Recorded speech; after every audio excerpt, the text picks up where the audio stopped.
What's up, guys? Welcome to Untamed and Unhinged, and my co-host Eric from EA Snakes.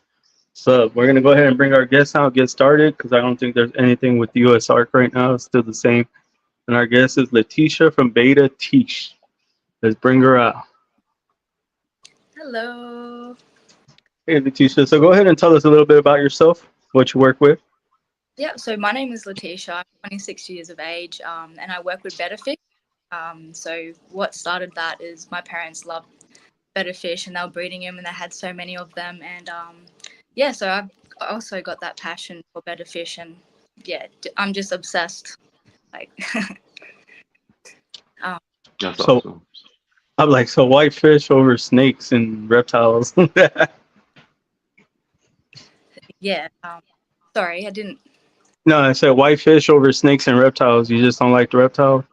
Oh, I love snakes. I love reptiles. I will not do anything with spiders. Like spiders, no, thank you. Snakes, yeah, awesome. I love them. I also grew up with snakes when I was little as well. So yeah, that's a bonus. So what? Awesome. I'm like, I don't know why y'all are terrified of snakes. I mean spiders. I Oh, mean, I think I it's the was I was hair. terrified. I was terrified. Don't get me wrong. I was terrified. And then I actually got to hold a spider, and I was shaking the whole time I was holding it, just crawling all over me, and it wasn't that bad. wow. What type of spider? It was an Did Amelia. yeah, So yeah, no. I don't know. Up in Darwin or Australia, we have like all back spiders, and we've got like huntsmans and stuff like that. They get to like hand size. In Tasmania, we've got bird spiders as well that are the size of dinner. Yeah, that's also another reason. Like, there's some spiders out there. I've probably never witnessed them before, but just I probably opened up my mind to them as well. Just by the words that you said, that you're also scared of spiders, but you had one crawl on you and you're fine. Yeah, it was just I don't know. A lot of people are like terrified, but like I guess you just misunderstood like everything else. Like the way snakes are misunderstood, spiders are Yeah, misunderstood. It just I don't yeah. know. I draw the light at spiders. I brought a So brown widow in the house once. I had to get rid of it quick. Yeah. you want to know what's crazy? My entire life, I only knew black widows, and then recently a brown widow just popped out. I was like, "What the hell?" Yeah, Yeah. I had to You look it know? up too. I was like, "What?" No, I saw it on a. It was a reel. I think it was somebody was going looking for brown widows, and I was like, "Yeah, that's crazy." I didn't I even know. actually caught one. But that's. I mean, that's amazing. Even though you're terrified of spiders. Yeah, I had to let it so go real quick. Yeah. so Uh, how do you go about setting up like your beta tanks? yeah. So the better setup. I am still a learner. I've been in the better hobby for about a year and a bit now. So obviously some tricks and bobs and stuff that I've learnt along the way, and some and stuff as well. So keeping up with like water maintenance is one of the major things. Making sure that your water parameters. Sorry, I can't even say it properly. Are correct, and no ammonia, no nitrates, and just your pH has to be perfect at all times as well. Like, it can range here and there, but just making sure that those are correct every time. You can get ammonia spikes. They're like literally the worst things that can bring in like diseases and stuff towards your fish, and burns and stuff on your fish's fins and scales and stuff like that. But yeah, just I can show you guys real quick if you like. So this is my first tank. So this is Fuego. He's currently suffering from dropsy at the moment. There's a little bit of things going around with all the tanks, and I'm just trying to like determine where the core problems are coming from. But with this tank, it's just got normal gravel on the floor. You can pick any gravel that you like. I've got some.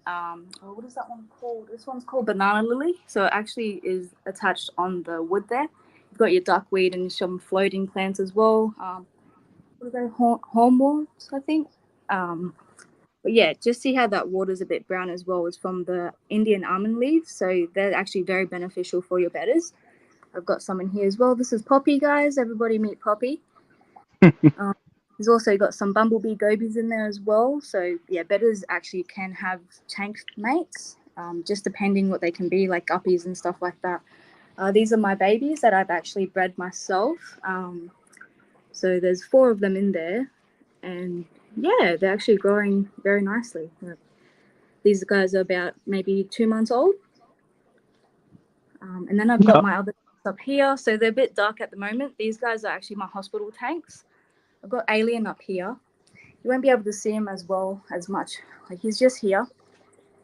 Okay. Yeah, so he's got a little bit of an ulcer happening on his back. I'm just trying to determine how to, correct it. And this is Spike. So I've got to get lights for these tanks. But as you can see just from there, all the almond leaves have bleached their tannins in the water, which is very beneficial for the tanks. And I thought, I don't know, I was like, I thought betta fish can't be kept together, but I mean, you said they were babies together, so. Yeah, so when you're doing the, say, for example, you got to make sure that you pick like a female that's not going to be aggressive towards the male, because the females can rip up the male's fins if they're not interested in the male. But once you have the female in that tank and she likes the male, you can sit her in there for about 5 days and just make sure, keep an eye on them, that like there's no aggression towards each other. Because after 5 days, you can pull her out. Once you pull her out, they'll start doing their thing. They'll start, being little cuties. But yeah, with the babies, so to make sure that the male doesn't eat the babies, you got to also, like when they first hatch, you'll see little tiny little bops. Maybe 5 days after they've hatched, you take the male out, because then he'll start. Like, bettas do have good memory, but they actually don't. So you can literally just say, for example, I've got my babies in the tank there. If I was to take one of the babies out of the tank and then put them back in, then they'll start fighting. But because they were spawning from the same spawn, you can put them in the same tank. You can have them in as a community tank because they're from the same spawn. But once you separate them for like a couple of days and put them back together, they'll start fighting. Yeah. Interesting. Wow. Like, see, that I didn't know about betas. So, Yeah. so how do you, like, can y'all ship beta fish out from Australia? Oh, yeah. So I'm not too sure how, like, from overseas, like different, like US states and stuff like that. But so bettas in Australia, they're actually classified as invasive species. So like in certain different states, it's actually really, you're gonna get permits and like stuff like that first before you can start shipping fish. So yeah. Interesting. I'm Makes like, sense. yeah, it does. So, like, how Yeah. do you, so, like, is they're invasive there? Betas are invasive there? Yeah, so you can't literally release them into the wild because they are invasive. They're not, particularly in Darwin, WA. So in Australia, WA is probably one of the worst states to try and ship your fish, because they're the laws and stuff a little bit how you're doing. But yeah, so I can give you an example. So when I went down to Perth, so I'm from Darwin, the top of Australia. Perth is off the side. I tried to bring one of, I seen a fish at the shop and I'm like, oh my God, I love him. He's so beautiful. And then 7 days later, he was still there. And I'm like, oh, he's perfect. I'm going to take him, And then trying to ship him from Western Australia to Darwin, they actually took the fish off me while I was trying to board. So it was actually a very distressful moment for me. And like, I got really upset and I was like really sad and stuff like that. And it was also because I didn't actually have a permit. And yeah, so got to make sure you have your permits, make sure you have all the right things before you travel your fish, because they will take your fish off you. So that's kind of like the FWC here in Florida for you Yeah. guys. No, Australia is much more strict on their Yeah. species in and out.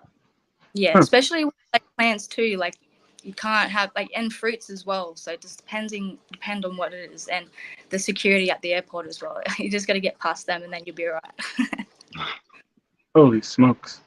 Yeah. I'm like, that's a lot of work. Yeah, it's a lot of work, but it's honest work. So how do you get a permit for betas? So you have to go on to so up here it's called the Northern Territory government site. So we'll have all the permits and stuff that you can apply for. So it's not a permit that you can just get and then you have. It's a permit where you have to fill out every time that you want to ship a fish up. So it's a process. And it says where are betas native to? So bettas are native to Thailand. So they're actually, so it's misleading for people because they think that they can live in tiny little areas because they've originated from like rice fields in Thailand, like the tiny little like puddles and stuff like that. But when they have like a massive space, a massive area, just say for example like a big tank like that, they're like zooming. They have got zoom everything, you know, like they're thriving. Just say for example like these, you know, like they're in decent like 20. I think this is a 26 liter, and a 10 or 15 liter. They love it. That's like literally, yeah. They like you have a look at the pet stores and pet barns and stuff like that, and they have all like PetSmart and Petco. They have them in cups. That's actually very not ideal because the ammonia and the nitrate will build up, and then that will start, you know, burning their skin and start having diseases and stuff like that. So it's better to have a tank over like 20 liters for your Betta. Nothing small, you know what I mean? Like it's just not right, not humane. So what's the biggest tank they can be in? Anything bigger than 5 liters. Anything bigger than 5 liters. Okay. Yeah. So I have a question. Like, what got your passion to betas? Like, what led you to betas? Like, So, what was your passion that burned you? Like, oh, I want to do betas. Well, so I'm gonna be a touchy subject, but I do go through some like mental. I have like, you know, mental health problems as well. So I've found a hobby. I've been working my butt off at work for, you know, a year now. So I want to find something that's like distracting. So Betta's actually Fuego, my first fish, the one that's currently got dropsy at the moment. I seen him at the pet store and I'm like, oh my God, I love him. He didn't color up or anything like that. He was just plain red. And then I got him home and he started showing like purple, blue, red, all these colors. And I'm like, oh my God, he's actually very beautiful. And every different Betta fish have different personalities as well. So you walk through the door every morning and they're there, like they're so keen to see you. So just their individual personalities had me attached to the Bettas, and yeah.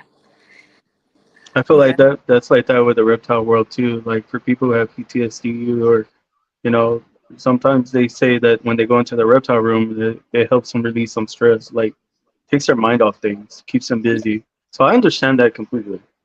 Yeah, and like, you know, just bringing awareness to people as well that they can also have, you know, something. It's like a fish tank, you know, you can sit here for hours and you can literally lose hours watching. Like, look at Mango, that's a little Mango Jack. I had questions about him. He's very interesting. Yeah. What is he? So he's Is he a beta? No, so that's a mangrove jack. He's actually a very he's a feisty species. So Chris, we call that a snapper. Mangrove snapper. Yeah, snapper. Oh, okay. It's just a different name in Australia. He's a little bit shy. They grow big. He's But all they grow hiding. big. Up to a meter. They grow about to a meter up in Darwin here. So Do you have him in freshwater or brackish water, or is it saltwater? so it's fresh water. So I just got to maintain that because it's a big tank. You got to maintain them all the time as well. So yeah, basically just fresh water. I'm also what is it called? Dechlorinate the water for about half an hour before I do put the water in there. So just making sure that he doesn't also have any problems or diseases. But yeah, I'll let you know though, fresh water is the most easiest thing, easiest hobby to maintain, to have. But when you transfer over to salt, that's another story. Like saltwater tanks are they're a little bit harder. You got to make sure the salinity is correct, make sure, you know, everything's all good. Oh, you got clownfish too. Yeah, clownfish and a little blenny there as well. That's gorgeous. Yeah. That's Got a this beautiful one thing. setting up at the moment. This is my partner's new project. It's cycling at the moment to get these guys over there. So then they got more room to swim around. But yeah. Oh, your tanks are gorgeous though. Oh, thank you so much. I appreciate that. So, what are the general tail types, and what happens if you cross them? Yeah, so we've got the crown tail, we've got a half moon, we've got koi, Asians, we've got We got plackets. Well, plackets are like they're a different type of breed again. And then the Betta Splendids, they're actually the original breeds. So what people have done is crossbred different type of breeds with the Splendids to turn out like, you know, the half moons, the crowns, the kois, the aliens. There's the avatars as well. So avatars are actually very new strains. So just for example, when my father, when he was in the Betta hobby, there was only like the plackets, the half moons. There was not really any crown tails or aliens or avatars. And then when I bought him that alien, so alien up here was my dad's fish, but had a little bit of altercation, so I took him back. As soon as I showed him the alien, he was like, "Oh my god, what is that? Like, I've never seen that variant before." And I'm like, "Yeah, Dad, there you go. There's an alien," you know. So from there, it's just, I think Is the I'm sorry to interrupt. Is the alien like more closer to the wild strain? kind of yes, yeah. So Yeah. aliens of the splendid side of things, so they're more of the Okay. wild. Gotcha. Yeah. So with the Interesting. crossbreeding as well. So I had a half moon female and Fuego. So Fuego's a crown tail, and I put them two together, and they've come out and they've bred these babies here. So they're all crown tail babies. Oh, sorry. Hold on. If you There you can go. see them, they're all crown tail babies. So I think with the male would take over the genes. So yeah, I would show you. So I've got all my females in their separate tanks because they've been highly naughty, bashing each other, which is not on. So I'm just trying to organize that tank. So what the plan is with that, I'm going to cut the tank in half. I'm going to have cut the tank in half like this. And then I'm going to be able to put this tank down here, nice and snug in there as well. So then I'll have more room in my fish room. So they want to know how many tanks do you have, and then how many years do betta fish live for? Yep. So I've got 1, 2, 3, 4, 5, 6, 7 tanks for my bettas, and then we've got 2 tanks for the reef tank. So for betta fish, they actually last to 7. They can last to 7 to 10 years, depending on how maintenance and how, you know, how good they are. Sorry. But so yeah, so my partner's there talking to me, and I'm like, huh? You're good. You're good. Yeah. So, but when they're captive as well, like say captive like this, they last to 2 to 3 years, if that makes sense. So they can last to 7 to 10 years if they're properly looked after. But then I'm doing something wrong because my betta fish only lasts a year. You know, everything and anything can happen. Why did the betta fish go to school? Sorry, I don't know why. I'm like, I don't know why. Oh, that's the actual question. Yeah, that's an actual question. To become a better swimmer. Wow. Wow. Look at Eric's like, what? Sorry, Eric. Only because I know who that is, and that's the type of jokes he says all the time.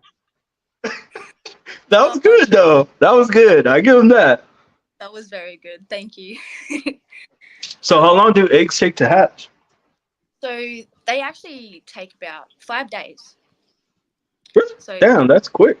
5 days for them. So once you see that, so with the breeding, once you know that male's ready, he's happy, he's making bubble nests, then you can put a female in there, get them like used to each other for about 5 days, and then you can let her out. And then once they start getting used to each other, there's like a little phase that they go through though. He will chase her around the tank for a little bit, but he will not hurt her or rip her fins or anything like that. Once they do that phase, they will start breeding, and then he'll start catching the eggs that fall and putting them up into the bubble nest. 5 days after that, you'll start seeing little tails sticking out of the bubbles. So that's when they're starting to hatch. Oh, that's cool. Yeah. So when you see that, that you'll start seeing them fall out. So then once they fall out of their bubble nest, the male will actually have to go down, pick them back up, put them back up into the nest, so then they can continuously breathe air and water at the same time. If they drop and he forgets to pick them up, then they'll, poor things, but they'll die if he forgets about them or if he doesn't see them. So you got to take that female straight out of that as soon as you start seeing the eggs hatching. As soon as you start seeing him get aggressive towards that female, you got to take her out. because That's he'll cool. start mess. So he'll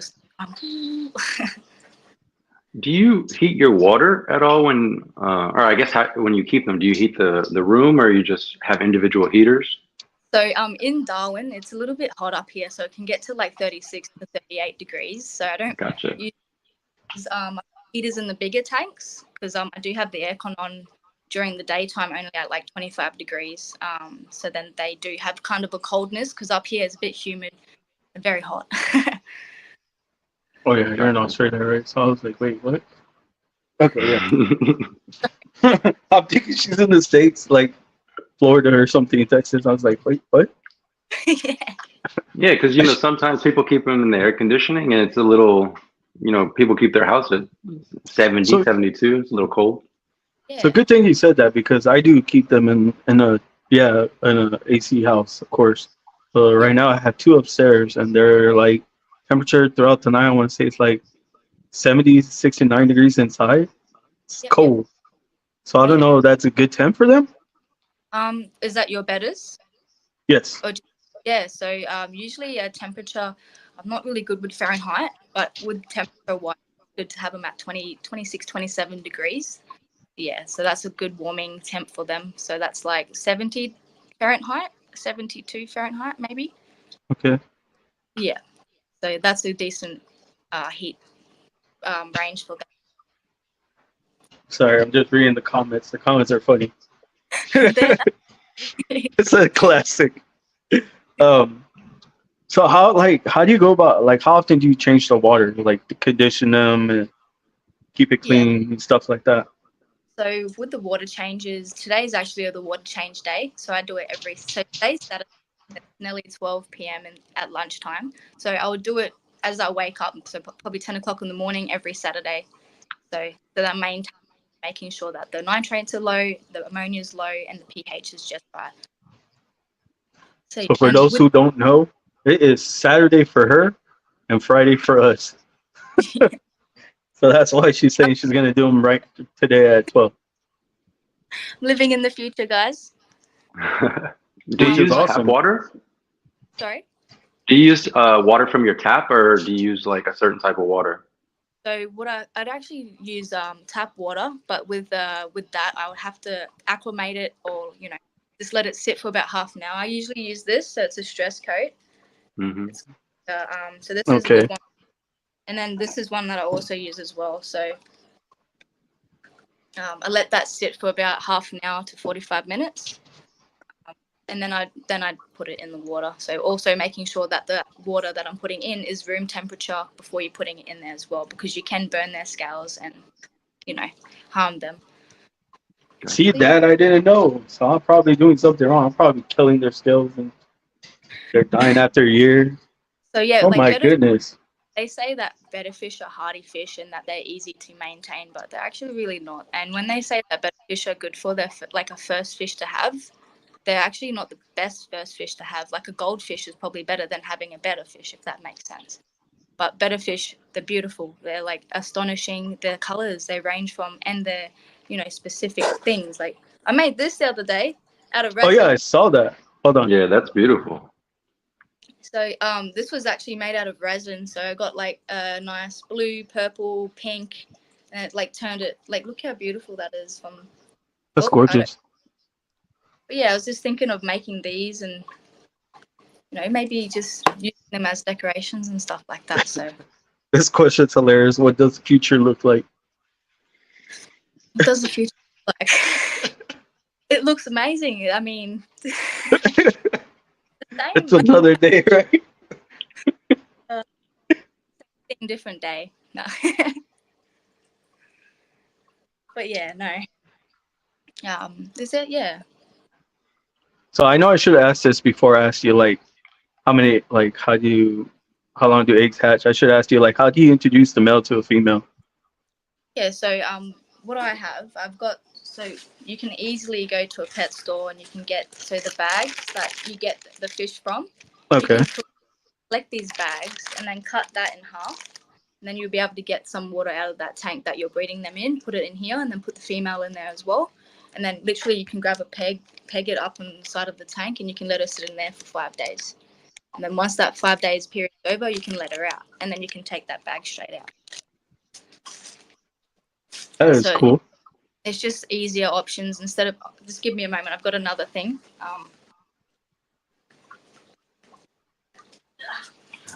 Okay. So these are perfect for them as well. So this is I haven't cleaned it yet, but it's a separation tank, like a little tiny little tank. Yes. Aussie accent. Aussie, yeah. my buddy Benji's in here. He's from New Zealand, so you say hello from New Zealand. Oh, wow. Hello. Must be Saturday there too. Yeah, it's Yeah. the same day for them. Yeah, they're all over there. Heard Isn't New Zealand somewhere around there? Yeah, New Zealand's not too far away. So we've got Australia and then we've got New Zealand, like, over. But yeah. So where do you get those at? Like, where can you get them on Amazon, or you can get them from the store? Oh, yeah, so you can get those little tanks, these little things. You can get them from the local store. You can get them from Amazon. You can get bigger ones as well. So this is actually the smaller one. The bigger one is, like, right here. I've got my 2 females in them at the moment. These 2 have been very naughty, fighting everyone. So I put them in here for now. Oh, they're bullies. I got you. Yes, they are bullies. So they're in the separation tank for now until I can get them their separate own tank. But yeah. So after, like, the male and the female introduce and meet and whatever, like, mate, like, how do you know when to separate them, or do you just leave them in there? Yeah, so once they mate, so you'll be able to tell with the female her belly. So you'll be able to see white little specks coming out. Like, once her belly has released all the eggs, the male will know and then will start being aggressive towards her. So once you see a little tiny bit of aggression towards that female after they've, laid the eggs and stuff like that, you have to take her straight out because he will start chasing her around and, like, bully her really bad. Yeah. Sounds like real life, man. The men. No, I'm joking. Wait, but it's a real thing though. Like, the male can end up killing the female. So yeah, but also another thing with the males, I can show you. I would show you, but Fuego's a little bit sick at the moment. I was going to pull apart the middle here so then you could see them interacting with each other. Oh. But what I can do is if I just do something real quick, if I grab a little mirror out. So I've got this little mirror here. I'm just putting it in here with Poppy. He probably won't acknowledge it just yet, but can you guys see that? Mm-hmm. Poppy. I don't see the fish though. Oh, there he is. He's a little bit like this one here is placid. He doesn't really like fighting or anything like that. So it's like he's like, what is this? Yeah, he's like, what are you doing? So yeah, obviously he's not really interactive with the mirror, but yeah, I'll take this little separator apart 5 minutes a day for Fuego and Poppy to do a little bit of exercising. See him, he's a little bit lethargic up there, a little bit sad, but see, he's not even interested in it. No, what are you he's doing, not. Poppy? He's like, I want to come out of this tank into your hand. That's what it looks like he's saying. Yeah, he just wants a pat. But yeah, So what? Sorry. But no, you go ahead. Just very passionate, and just feel like it's helped my mental health a lot, and it's just distracted so many things. Like, stop worrying about the world and stuff like that, and what's happening in the world, and I'm just focusing on my fish and my hobby and my passion. So I'm very happy. That's awesome. You'd be surprised. Running water can soothe you. You don't even realize, but if you have like just a air bubbler going, it's kind of relaxing. Yeah, some people don't like it. It's like therapeutic or whatever that word is. I agree with you, Eric. I do agree with you because here it's like rain. Like when it rains, I guess you get sleepy. I don't know why. Every time it rains, I get sleepy. So I don't know. That's what I fall asleep to. Rain music. Yep. It's literally the best feeling. Like up and down, we actually have awesome thunderstorms and lightning storms and stuff like that as well. So yeah, I love the rain. How often do y'all get rain in Australia though? Y'all don't get rain often, do y'all? Yeah, so we have so we've only got 2 seasons, the dry season and the wet season. So in the dry season it gets a bit cold. It gets down to like 16 degrees. That's probably as much as it gets down. I'm like, in Australia? Yeah, but in the dry season, in the wet season, we have a build up, so the humidity is just 90%. Like you'll feel that humidity, and it's just so hot. But when it rains, it's awesome. It's beautiful. Yeah. So that's like a 6 month period. So 6 months of the wet, and then 6 months of the dry. Huh. That's cool, Yeah. I guess. I guess. Not for the build up. That's a bit how you doing. And then it said, what is the stunting hormone in beta fish? The stunting hormone. Yeah, that's what one of the questions was. I'm sorry. Hormone. I haven't done. So I'm still a little bit new on these subjects as well, educating myself. But I do know that bettas have an organ. So the special organ is for them that they can actually breathe the surface of like the air. So no other fish can really do that. Bettas can do that. So you can take them. That's why people put them in small tanks with no filtration, no heaters, no nothing, because of their special organ. Without that organ, I reckon they would have treated them the same, you know what I mean, as other fish. Put them in a heated tank with the filtration and the rest of it. But I'm sorry, I can't answer that question because I haven't fully educated myself yet on that one. No, you're good. It was just one of my questions that I saw. I got off, the internet. Yeah. So, like, did you educate yourself, or did you have a mentor working with betas? No. So like I said at the start, my parents were actually very interested Okay. in the bettas, and they actually had tons. They had lots of bettas, but I literally self-educated myself. I've got a big book here. This is my Betta Bible. It's pretty big. Got my Betta fish here. That's what I drew. I drew that. Dang. So this is Betta feeding, Betta food and Man, feeding. that's research right there. I've got a schedule here for feeding. So usually with that, you can feed them throughout the whole week, but you have to fast them. For 1 day, because then if you don't fast them, then it ends up, like you can get dropsy and you can get like swim bladder disease and stuff like that if it build up with food. So like I've got all of these things that you can feed them and stuff like that.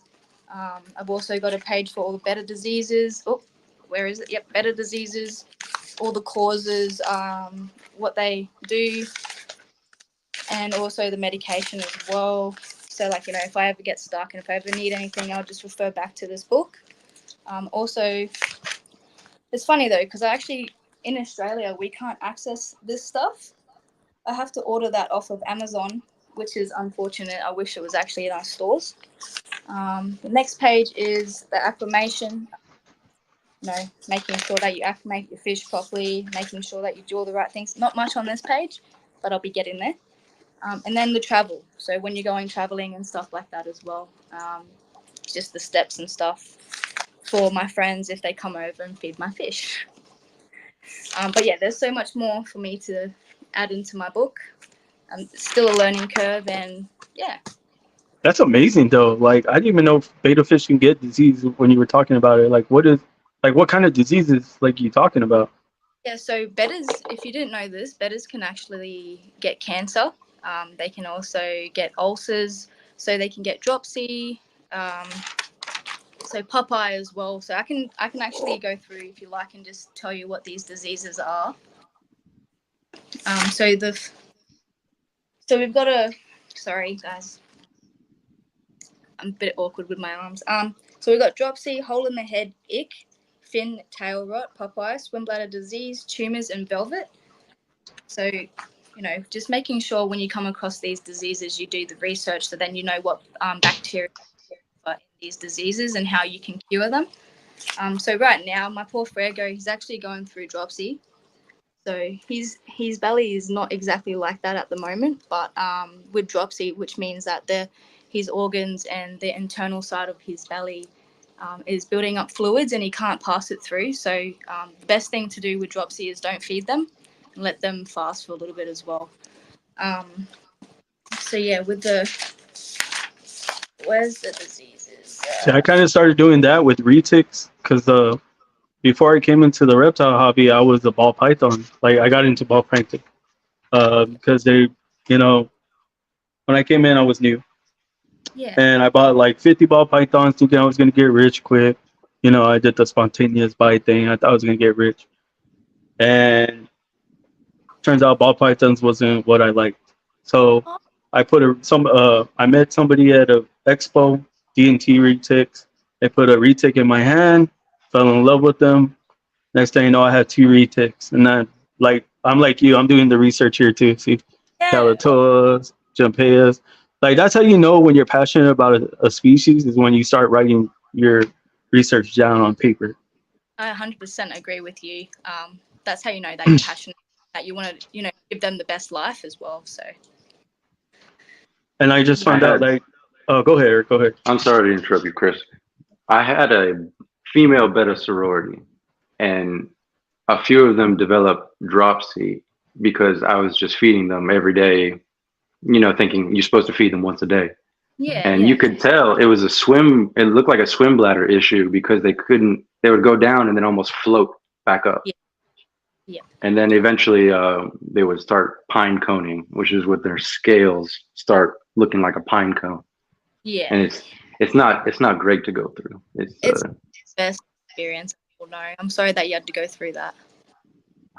It was learning, I didn't do enough research about that particular disease, and that was a disease just brought on from overfeeding. Yeah, yep. And that's what it is with the hobbies like this as well. Like you have unexpected things come your way and you just got to try and determine what that is and then, deal with it as well. So I know what That's awesome. And it was a beautiful tank too. And then it was just slowly one by one. And just the bettas. Yeah. With bettas too, they're a little bit delicate with their foods. Like they have to have the high protein foods. Like just say for example, if you were to feed bettas like this type of stuff, and like also like the flakes, sorry guys, I'm not the best with this. Yeah, it's a camera. It's like reverse. These things aren't really the best to feed bettas because they'll build up in their bodies and just normal tropical flakes as well. Not ideal for bettas. Like things like bloodworm or mysis shrimps or like what are they called? Them little tiny brine shrimps. Brine shrimp. There you go. Yeah, so you just got to be careful with the food that you do feed them. Like they are a bit tedious, these fish. I usually feed them this. So this is like one of the best actually pellets get. So okay. I feed them that, or I was. yeah. So and before, if you have worries about the bettas trying to digest something, it's best to put the pellets in the water first to see how much they expand. Yeah, and then you can feed them. Interesting. I didn't even know that. Now I know. Now I can probably save my betas from now on. So how do they get them to glow then? Is that like an injection or something? To glow? Yeah, there's glow betas here in San Antonio. Oh, I did not know that. Yeah, we got glow beta fish here. Like if I could go to the pet store right now, I send you a picture, but I just want to know, is that injection or? Yeah, it probably is an injection. I actually never seen it in Australia like that. Yeah, they're like neon green, neon pink, neon orange, all different colors. Do you mean like the wild looking ones? I'm not sure. Do they look? Those are the ones that are supposed to glow in the black light over the fish tank. Yeah, so it's an injection then, right? They inject them with that. Yeah, I don't think that's stuff. natural. Yeah, but I think they die after a while. I think they die like after a couple of weeks or so because of that, whatever it is, that chemical. Yeah, like there is some pretty cool bettas out there though that so just say Avatar and the aliens, they do glow differently when you put the light on them. Like that, just say you've got a black one and then you put a light on it and then it starts glowing like green or blue. Oh, that's cool. Yeah, like it's like a reflection, like an iridescence. So yeah, it's pretty cool. What Teesh was saying earlier, when you get it from, or when you get a fish from a store, they're usually stressed out and they're not showing their full color. But when you get them in the right environment, that's when they become more vibrant and you're feeding the right foods. Yes. That's when So that's yeah. when you see it. that's exactly right. At the same time, that takes time though to do that. Like you have to Yeah. have time to get them to bring out their vibrant colors and all that stuff. You just have. That's what I was saying before. Like they're not great for the first fish. Like you have to be very prepared before you go to the pet store and find one that you really like. Because once you have them in the tank, you can't really be moving around stuff and doing stuff in there because they're fresh. They're still stressed. You know what I mean? So you got to try and make that stress level as low as possible. And then once they thrive and once they're happy, boom, you'll start seeing their colors change so much. Okay, so let's say I'm going to the store tomorrow and I get a fish. I'm gonna go look at a beta fish. Like, how long should I let that tank cycle for? Like before I bring that fish home. So max 14 days, So, just so that properly. So just say if it wasn't cycled and you put your fish in there, then yeah, it'll start getting like it'll burn with diseases and stuff like that and probably die. I had to cycle my tanks up first. It's painful to wait, but it's the best thing to wait because then you see your fish flourishing. okay. No wonder. Okay, that makes a lot of sense. I feel bad for because my nephews, they went about beta fish and they're just throwing them in the tanks like they'll die and they'll Yeah. cry. So my brother goes back to the pet shop and he buys them 2 more and then throws them back in there. You know, so I'm like, Continue. now I know. I'm be like, hey, bro, you need to wait like 14 days. You know, let that water cycle. 40, they say 2 weeks, 14 days. So, if just say, for example, if you cycled your tank for 7 days and then your water tests come up perfect, then that's fine. You know what I mean? But if they don't, do it for another week. So, yeah, just keeping an eye on those tests. Make sure, this is the big test kit that I've got. It's got so we've got, I don't use this one, the nitrites, but I use both of the ammonias. The pH, and then you've got your 2 nitrates as well. So just making sure that they're all level. I'll show you some tests that I recently did, if you like, just to show you that. Okay, so you've got your little test chart here. Okay. This is Fuego's tests. So on this side here, you've got this side, you've got the nitrite. So it's a little bit brown. You can tell they're a little bit brown, but that's fine. That would only be because of the Indian almond leaves. They would have made a massive difference within the water. And then you've also got this. This is the ammonia. So that's exactly how it's meant to be. It's meant to be like that. So once you see that, like if you see any change in the ammonia going down a little bit green, you definitely need to make sure, or change it up a little bit in what you're doing. But yeah, just making sure that these are looking fine. I would highly invest in one of these because they're amazing. I'm gonna go read back. I'm gonna go back and rewatch this. Hey, did you notice, Eric? I did the background. Did you see that? It's a fish. Oh yeah, I see it now. Yeah, I was like, that gives me time to make a backdrop real quick. It looks good. I went back and I dropped that real quick and I was like, you know what? I'm gonna make one just for like when we have fish people on or something. I'll just do that one. It's very Yeah. awesome. I was like, what? That's awesome. So how is is there like a beta fish community? Like you're in a group, Facebook, Instagram? No, there's no community. No, not really at all. So when I started my Instagram, just connecting with people like yourself, and talking to people about their bettas. I actually recently helped a young person help their betta.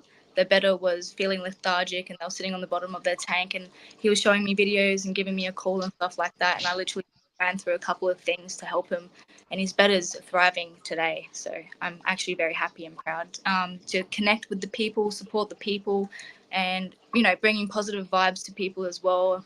I'm all about that. Right. It Me doesn't matter too. what you're in. You gotta help people that are newer. Doesn't matter if you're fish, reptiles. Exactly. And this is where I go back to because betas are considered exotics, correct? Sorry? Betas are considered exotics. Yes. Yes. So this is where I go back to like where I preach about USARK. I know USARK doesn't pertain to like people in Australia, like across the state, but I know you all have a guy out there. His name's Lucas. He's from Lizard Morphs, Oh, and he does. Even though USARK doesn't pertain to him, he actually is a USARK member, and he's from Australia. So yeah. USARK is they fight for the privilege of us for keeping our animals. So Wow. like if they're trying to ban them or something, USARK goes and fights for them. Yeah. Or fights for us. Sorry. That's awesome. Would I be able to maybe chuck him a follow? Yeah, it's on Instagram. USARK Florida. We got USARK Florida, which Eric knows about USARK Florida because You he's said in his Florida. name, IG name, Lizard Morphs. You said. Yeah, Lucas Lizard Morphs, and he breeds bearded dragons and skinks. Like he Oh, has some amazing skinks, oh and my he's God. out there in Australia too. Wow, that's awesome. I'll give him a follow. So is Frizzies. I think Frizzies is out there too. There's another one. He's out there in Australia. It's Frizzies. I think it's Frizzy, Oh, if I'm okay. correct. Yeah, awesome. I'll But keep an eye. what is this? Eric show us Bruni. Oh. He's sleeping. Who is that? That's the green keeled belly lizard I have. The one lizard in the house. What Oh, is he? Is he mean or something? You're like, hell No, no. So this lizard's diurnal. It's active during the day. So right now she's sleeping. If I go and wake her up, she's not going to be very cooperative. Oh, she's gonna be like, hell no. Yeah. Well, you have any more questions, brother? I don't have. Or do you have any- questions for us? I would love to literally, what are you guys passionate about? Like, what do you guys, love to do? Yeah, like just share your. Go ahead, Eric. You go first. I've been doing all the talking. Lately, just getting people who don't know anything about snakes. That's what I mean. I'm passionate about snakes. So people that don't know anything and have wrong stigmatisms and just informing people, it's especially landscapers. Landscapers kill snakes on sight. Mm-hmm. So and everything is poisonous. So you just educate a few people. Yeah, it's crazy. Mm-hmm. Even here in San Antonio, bro. Yeah, it's rough out there in Texas. Because they think everything's a rattlesnake. Like, does that have a rattle to you? Is that thing rattling? No, it's not. Yeah, then kill it. Ask questions later. Oh. Yeah, it's not right, but that's how it is. Teesh, I had a question for you. Yeah. What was your first betta? So my first betta, it was Fuego. Yeah. So he's my very first boy. I don't know if he would be able to come up, but Fuego. This is my first boy. Can you see him? Oh yeah, he's gorgeous. That's the one you sent me for the flyer, right? Yeah, that's him. Yeah, he's gorgeous. Actually, Yes. you know what? I think I could pull up his picture. Oh yeah, that'd be awesome. Hold on. Yeah, so I've got, I think I've got 5 different species of betta fish, and like Fuego was my number one. I seen him at the shops, and I'm like, yep, I'm sold. That's him. He's the one. So I've had him for nearly about a year now, but he was. So when you get them at the fish store, they're at a certain age. Yeah, that's Fuego now. That's him. Yeah, that's Fuego. So, you see him? Yeah. Yeah, he's pretty. Yeah, when I first got him, I made that too for. I appreciate that. It's so beautiful. But yeah, that was my first betta fish. And ever since, up until now, I've never had any issues with him. But now he's got dropsy, so I'm trying my best to, it's early stages, so hopefully I can eradicate it. Mm-hmm. Oh, somebody had a question a little while ago. Was how can they buy that resin? Like they want one of your resin betta fish. And then really? this question here says, how many different species of betta fish do you have, and what is your favorite breed? Yeah, so I've got 5 different species. I've got crown tail, kois, aliens, half moons, and what's the other one? Avatar. And my favorite is the crown tail. So that's why I made a resin. Yeah, show that off again. I like that. That's pretty. Mm-hmm. It takes a whole 24 hours for it to set. I'm not selling any of these at the moment because I'm still like new to resin work. So I might, maybe in the future, I might. It's a good prototype. Thank you. I like it. I'm not gonna lie, I like it. Oh, so I work with everything, pretty much. I've worked with everything, like day geckos, corn snakes, milk snakes, Oh, wow. hog noses, retics, ball pythons. What I'm trying to get into now is, man, I was just talking about them yesterday, and I forgot what they're called. They kind of resemble the hognose. Yeah, that's okay. Sometimes the brain has a little fart. Yeah, I can't remember, but I also like rat snakes because I do work with rat snakes, king snakes. I just like bluebirds, sandbirds, sandboas. Uh, I'm all sandbirds. What the hell? What the hell is a sandbird, bro? Roadrunner. Yeah, you're right. You're right. I asked a question just on the snake side of things. Like up in Australia, so in Australia here, we have black-headed pythons, king browns, child pythons. That's all I know from the top of my head. But the most dangerous one is the I just said it. Brown, so king brown. If you get bitten by one of those, you can actually die. Like not like hours after. So they're freaky. So what I heard from Lucas is that, like, if y'all were to catch snakes, y'all would have to release them. Y'all can't keep them. Yeah, you can't. Which, You have to have a permit. yeah, he was saying something like that because I was like, so how do you go about like catching a snake? Because we were always joking with him, like, can you catch a snake and send it to us, mail it to us? And he's like, no, I can't, mate. Like, he's like, I can't do that. And I was like, he's all, it's illegal here. And I was like, oh, damn, okay. So y'all's laws are a little stricter than ours. Yeah, it's like with turtles as well. You can't just go pick up a turtle and have it in your tank. You have to literally go get a permit for them. Yeah, So like y'all have to have a permit for everything, it sounds like? nearly everything, yeah. So like just say if you find a baby crocodile up here in Darwin and you want to go keep that crocodile, no, you need to go get a permit before you keep that crocodile in your tank. So And yeah. you can just get a permit. There's not like so here, like, I think they're trying to do venomous in certain places. I think, like, can y'all keep venomous in Florida, Eric? Yeah, if you have a permit, yeah. So, Wow. but yeah, you have to do like 500 hours or something, though, right? How's that work? I believe so. I don't have any, and I don't plan on it. But I believe you're right. Yeah, so that's why I was like, do they have to do like certain time of hours of handling? Like, I guess It's a certain amount. I don't know the exact number though.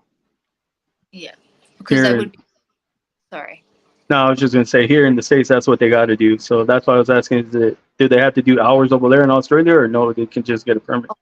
I'm not too sure with the hours. I think you literally just got to get a permit and make sure that permit's signed off from witness, and then get that processed, and then you can go from there. So, yeah. Interesting. But yeah, can I just ask a quick question though? Like, I don't know if this is a fact or if this is a myth, but I've learned when I was little that poisonous snakes have like triangles on their bellies, and then non-poisonous snakes are like rounded. That's how you can tell the difference between poisonous and non-poisonous. Well, that's a good question because I've never heard of that either till now. I don't know if Eric has. I've never seen the belly scales of a venomous snake to confirm that theory, but I mean, if it's an I don't know if it's an Australian species or what, but I know here. I'm sorry. I know here though. For us, we have the rattlesnakes, and they have rattles, so automatically the tail starts rattling. You'll hear it. Yeah. But they're also like you can tell the venomous face is different because I don't know how to explain it, but yeah, you can tell if it's venomous. It looks like a viper compared to like a reed tick or a ball python's head, because the heads are smaller and the venomous are a little wider, and the fangs are in the front. But it depends if it's rear fang too. The rear fangs are in the back. Oh, that's cool. Australia So has a lot of really potent venomous snakes, and they all don't. I believe some of our elapids. I believe, not like a rattlesnake or anything like that. Yeah, I'm not I don't 100% know. all of them, but I do love the child pythons and the black-headed pythons. yeah, me too. Okay, I know. I think you're talking about the black-headed python. It looks like a kind of like the Wamo python. Yeah. Yeah. Okay, I know what you're talking about, man. Yes, I love that snake. They're pretty cool. So I do have a question, only because I saw this on the news. Do y'all have like an area where it's filled with spider webs? Oh, no, not at all. Like when people do advertise like big spider webs like that, that's a myth. That's not real. So If that's all I wanted to go to Australia for, was just to see that. if it was on the news, then I'm joking. That if it was on the news, I'm not too sure which state that was, but I've they never said seen it. Australia. That they're called they say the spiders parachute and they use their webs to land, Oh yes, and they all have like a raining season over there of spiders or something. I'm trying to figure out what that. Wait. Yes, And I think they're called the orb spiders. I think they they're parachute everywhere, right? they're freaky. They're freaky. Okay, so they were like that. Okay, Yeah. So yeah. Eric's like, oh my god, I wouldn't live there. Look at Eric's face. What's funny is I don't like spiders, and I was always the one getting animals out of the house when I grew up. And my brother, of all people, who's scared of literally everything, is like sending me spider things on Instagram. I'm like, what? Where did this come from? You know what I mean? It's the weirdest thing. Yeah. Huh. So now he's into spiders. It's I crazy, bro. guess. Yeah, it's crazy. Yeah, I get what you're saying though. Scared to touch a lizard though.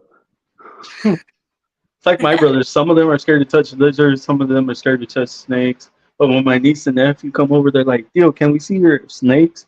Can we see your geckos?" They'll run into the room. It's like this is zoo for them. I And they're love like, that. "What does Dick bite?" And I'm like, "No, That's That's they cool. don't. awesome. Like, you just gotta hold them. Yeah. But don't wave your hand in front of the face like this, because then yeah, it'll bite you. You know? Well, I didn't know that you actually do. You hold geckos? Did you say? Yeah, you leopard geckos, crested geckos. You can hold your day gecko if it's That's, really tame. that's awesome. I love geckos. They're probably the next favorite things. Oh, in the southern tablelands of Australia. Okay, South Australia. Yes, probably most likely. They've got the redback spiders and stuff over there as well. Like I don't stuff with them. Yeah. She's like, no, I'm gonna keep going. Yep. Later. But I don't know, Eric. You got any more questions? Yeah, I had a couple questions. Go ahead, brother. So you said you got your betta fish a year ago, or your first one, excuse me. Was there anything that that you've ran into that you just I know you have a big research book, but was there anything that you didn't foresee? Yeah, so actually I've got Fuego. So Fuego was my first one. And then I got Yuki. So Yuki was actually another better fish that I seen that I was highly obsessed, and I seen him like, yes, I need. But what happened was I had another separate tank, and it had two divider, so you can have two better fish within that tank. I had fake plants in there, like a fake a flower. And what happens with the fake plants is they actually leach out the plastics and stuff within the tank. So, the betters actually breathe in that plastic, and they get really sick from them as well. So the Yuki passed away, and from there I've just been doing my study and just making sure that all my tanks are natural. Making sure that I'm up to date with the water changes and making sure that there's no fake plants in my tank as well. So fake plants do take a toll on the water, Mhm. make it stuff like Live that. plants all the way. Yeah, yep. Yeah, And then I had a. Oh, I'm sorry. Go ahead. so yeah, it's just learning curves and stuff. Yeah. So my bad. And then my next question was about the jack. Oh, I think that's awesome. That's so here in Florida, if you go fishing in salt water, usually that's the first fish you're gonna catch. It's probably a wow, mangrove snapper. that's pretty And good. so you keep him 100% fresh water? Yep. That's awesome. Yeah. So so I know I've heard something about the mangrove jacks. When they're small, they can live in fresh water, and then when they're big, they can transfer over to the salt water. So can I just give an example? So we've got barramundis up in Darwin here. So we have a place called Shady Camp. So Shady Camp is like a river, a big river. It's salt and fresh. So you've got like a split. You've got your fresh water on one side and your salt water on the other side. And then once that water comes over, it connects into the salt water. So barrows can go from fresh water to salt water. And yeah, like it's awesome. Salt water is actually the best thing to help for parasites and stuff like that as well. So barrows can come from the fresh water into the salt, and then all the parasites and like stuff will like disappear. So it's pretty cool. That is cool. Yeah. That's awesome. Like half of the stuff I didn't even know. Now I'm literally like, you know what? You can't do that. I don't even know why you're buying that fish. Put it back to my brother and sister-in-law. Well, now you can. But yeah. Oh, sorry. No, you go ahead. Go ahead. Just want to say one thing it's still got to do with fish, but up in Darwin here we have a barramundi competition. So the NT News and like the sponsors, they go out and they catch the barrows and they tag the fish with tags, like little tiny red tags, and they're worth like $1,000 to $1 million. So we had 6 $1 million tags out, and we had about 20 10K tags out. And it's just to encourage the like people to come from different states to do fishing and stuff like that. So if you catch one of those barrows with the tags, you automatically get granted 10K or $1 million if you get the tag. So last season, Let's book a flight to Australia, Chris. Right, Let's Eric. go. That's exactly what I was gonna say. I was like, "You ready to go to Australia, Eric?" Damn. I'll bring the rods. Trust me. So the season just ended, but with that season that just ended, about 9 to 10 people caught the 10K barrows, and then a young boy, he was only like 18, caught the $1 million fish. So he's laughing. Yeah. So he's living the life right now. Yeah, he's still a young boy. I don't think he was 18. Maybe he was 17, 15 or something like that. But he was a young boy. Yeah, good on him. So it happens every year. So how much is a house in Australia? They're a bit, how you doing? I don't know much really. The house is not the best, but the rent is not the best either. Like rent is probably $500 a week, $500 a week to like, you know, it's, yeah. I'm not really much educated on the places and the housing up here, so sorry about that. $500 a week is not. I mean, it's a lot of money still for a week. God dang, we pay like once a month, I think. Yeah. I think we pay like, I want to say $1,100 a month here. Yeah, that's nice. Yeah. Not too bad. Yeah, that's not too bad. They say they're asking, are there any other fish you are looking to add to your collection? Well, I'm actually obsessed with plecos, but I'm not allowed to have plecos in Darwin because they're invasion species as well. So I'm gonna have to move to a different state. Oh, where you looking to move? Probably to Perth or maybe WA. That's where Perth is. It's maybe Perth or Tasmania, like minus 11 degrees down there. You know what? I'm not gonna even lie. When people say Tasmania, I think of Tasmania, the devil, the cartoon character. I don't know why, but I do. That's where they originate from Tasmania, the Tasmanian devils. Yeah. This might sound weird, but that sounds like a cool pet. Just stay away from South Australia. Yeah. Yeah, That's funny. oh, that's too funny. And they've got redbacks too. Dang. Oh, you know what? Before we go, guys, I'm gonna actually have you all plug yourselves. So, who wants to go first? Eric or? Ladies first. All right, go ahead, Tish. What are we doing? Plugging yourself, like where people can go find your page, Oh, like yeah. Instagram, Facebook, whatever you got. If you guys want to continue the journey with my Bettas and stuff as well, just at Betta Teesh on Instagram. I'm up as well at Betta Teesh, and yeah, my mains will be up there as well if you wanted to follow that. And yeah, just swing us a message if you have any questions or anything that you might want to humbug me for. Awesome. Eric, EA Snakes on Instagram. That's really the only social media I got. Yeah. all right. I thought you were like TikTok, bro. You gotta get on TikTok. Nah. This was my first live. You know, I ain't got TikTok. I don't have YouTube. Nothing like that. This is my first. Y'all doing amazing. I'm not gonna lie, y'all doing amazing. Eric, you killed it with the questions. You came through, brother. I appreciate you having me on. And Tish, you did amazing. Telling us about betas and all your fish. It was a good show. I really liked it and enjoyed it.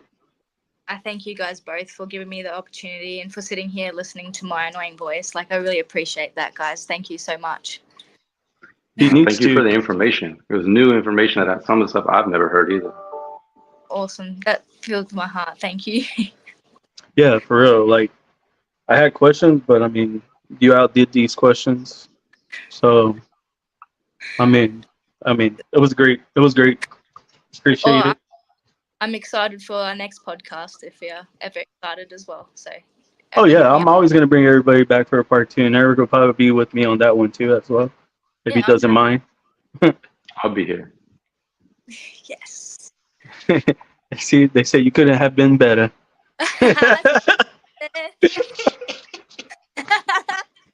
I like that. That was good. I'm sorry. That was a little crazy laugh, but it was funny. Yeah, I'm sorry. That was my crazy laugh too. Thank you guys so much. Very awesome. Thank you. But before we get on out of here, y'all have to leave a positive message for everybody, for the world watching. So who's gonna go first? He said, "Ladies first." Yeah. So, just make sure that a positive message. If you get stuck, there's no such thing as a stupid question or an answer or anything like that. Send off those questions, send off those answers, spread the positivity, because that's all we're all worried about is positive vibes. We're all support each other, all a big fan with reptiles and fish and all the rest of it. Thank you, guys. Man, I couldn't agree more with that. Mm-hmm. And mine is make a positive impact on somebody's day. Doesn't matter if you hold in the door, say thank you. Doesn't even have to be with fish or reptiles. Just make a positive impact on somebody's day.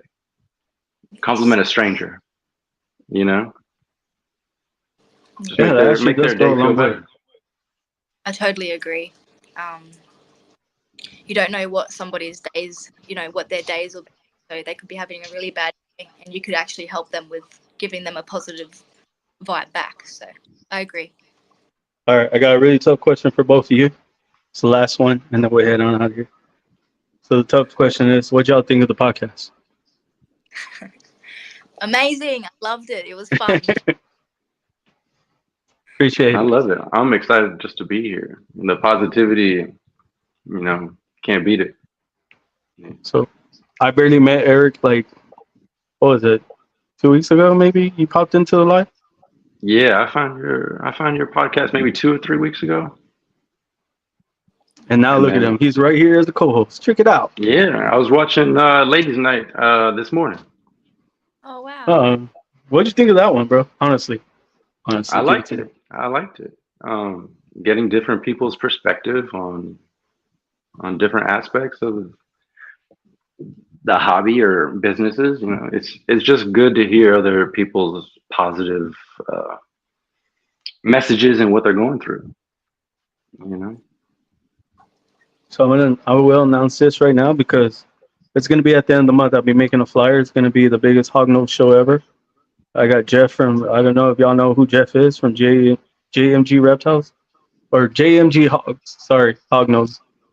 He's going to be hosting that one. I'm not gonna host it. He is, and they're gonna talk about hog noses. That's awesome. Yeah, it's gonna be amazing. It's gonna be fun, and I'll I'm be just watching. I gotta make that flyer. Yeah, and hopefully more people reach out to me about fish, shrimp. You know, I want to really get into the shrimp game because I think shrimp are cool as well. So I really want to talk about other fish, other shrimp, you know, other saltwater creatures. Like right now, also I want to get octopus. I don't know why, but I do. Yeah, I think they're amazing. they're Um, beautiful. yeah, they look like a bunch of fun. From all like the little videos that people be posting, they get out of the tanks. It's crazy. Yeah, I don't know, but it's fun. But I just want to say thank you again, Tish, for being my first podcast. You know, for fish, beta fish, and Anytime. clownfish, since we did see some clownfish. Yeah. But and Eric, thank you for being here. I appreciate you for giving me your time, even though we had to push it back an hour later. It was lovely Hey, to no meet. worries. No worries. It was Yeah, lovely to meet you as well. I'm sorry. thank What you. was Mine or Eric? yours? Yeah, yours. Chris. Chris. Lovely to meet you, Chris. Appreciate that. Appreciate you guys' time. Thank you again. And I'm gonna say, give us on our way out. Remember, guys, to love each other, always pick each other up. And on that note, y'all have a great night. We're out of here. See you guys. Bye.